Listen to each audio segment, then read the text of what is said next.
We're going to continue work on the waist now.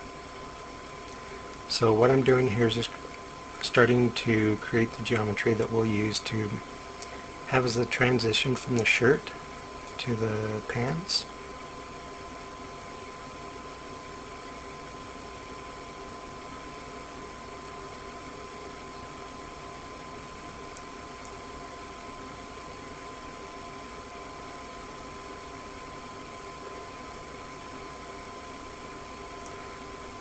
So as we get this roughed in, we'll go back and actually overlap the geometry later. Now we're starting to work on the glute,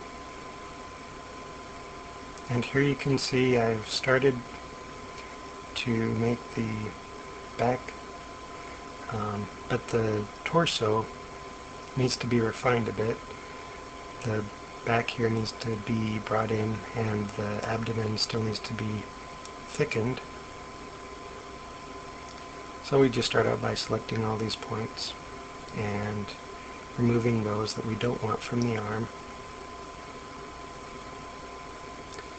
Then slide them all forward.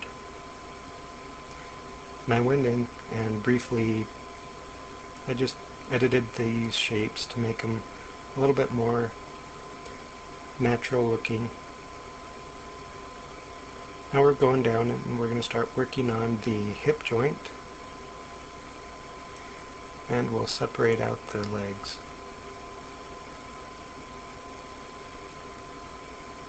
So this geometry I'm creating right here is going to be what we use to build the crotch.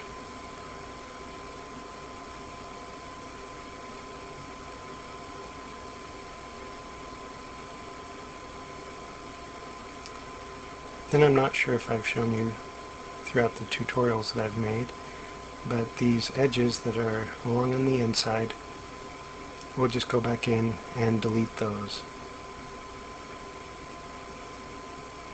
So here you can see I've created the kind of just the beginning of the leg, the hip joint, and separated them out. And like I said, this extra geometry in the middle we need to delete. So just selecting each edge at a time, go through and delete it. That way we have one continuous face that we can use Simply Symmetry to mirror.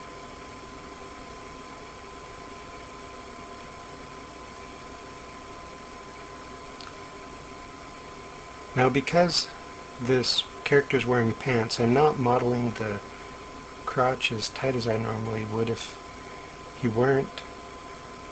So what we're doing is creating kind of the pants and how they would hang from the body.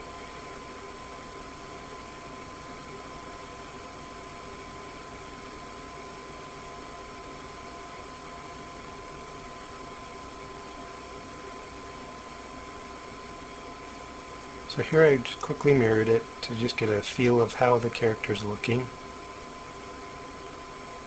Still some work to be done back here. I think the bottom actually looks a little bit too big, so we'll go back and edit it later. But here's where the hip joint is, and the thigh comes out from there. And I think the overall shape is coming along nicely.